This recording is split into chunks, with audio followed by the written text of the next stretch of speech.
Yes, be ready for the dictation. Start. Shri D.S. Gill pointed out that expenditure on certain facilities provided by an employer was not treated as prerequisites stuff. He expressed the view that only taxable as prerequisites should be included in the allowance of 1/5 of the salary payable to an employee stuff. The chairman said that the committee should suggest to government that is so far as the calculation of prerequisites was concerned, the ceiling of rupees 1000 should be removed straw. The board decided to address the Central Board of Direct Taxes on the above issues stanza. The board considered a letter dated 26 October 1971 from Industrial Corporation Limited as on the deduction of income tax at source on interest paid to bank on retiring documents for purchase of material stock. Shri J.S. Gill, explaining the position, said that unless there was some obligation or agreement, interest had to be paid to the bank by the buyer on retiring the documents beyond the due date, which will be passed on by the bank to the seller's banker or to the seller himself store. If interest was realized by the bankers of the seller, then tax need not be deducted at source store.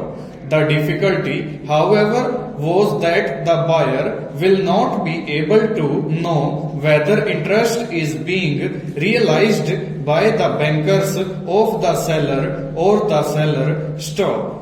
Again, the bankers of the buyer will always insist for full amount of the documents and the total interest payable thereon, because they have to remit the amount of the documents and the interest in full to the bankers of the seller because or the seller store. Here also it was possible for buyer to deduct income tax at source on interest paid store. The board felt that since the bank was collecting interest from the buyer and passing it on to the seller, the responsibility for deducting the tax at source should be shifted to the bank stanza.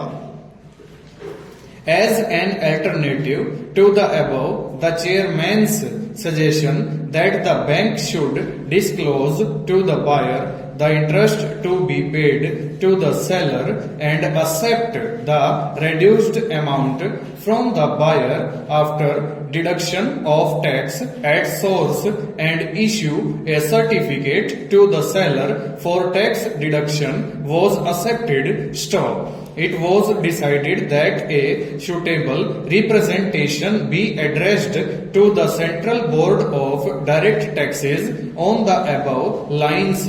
Stop. According to the provision on the above section introduced by the Finance Act, the exemption from income tax of travel concession granted to an employee from his place of employment to his hometown will be available for him up to the distance of the hometown, even if he goes anywhere else in India. Stop. This means that if a person with hometown in Bombay is employed in Delhi and if he wants to go to Kashmir, then the exemption benefit will be available to him up to the distance of his hometown from Delhi. Stop. On the other hand, a person who has taken up a job in his hometown will not be entitled to the benefit stanza.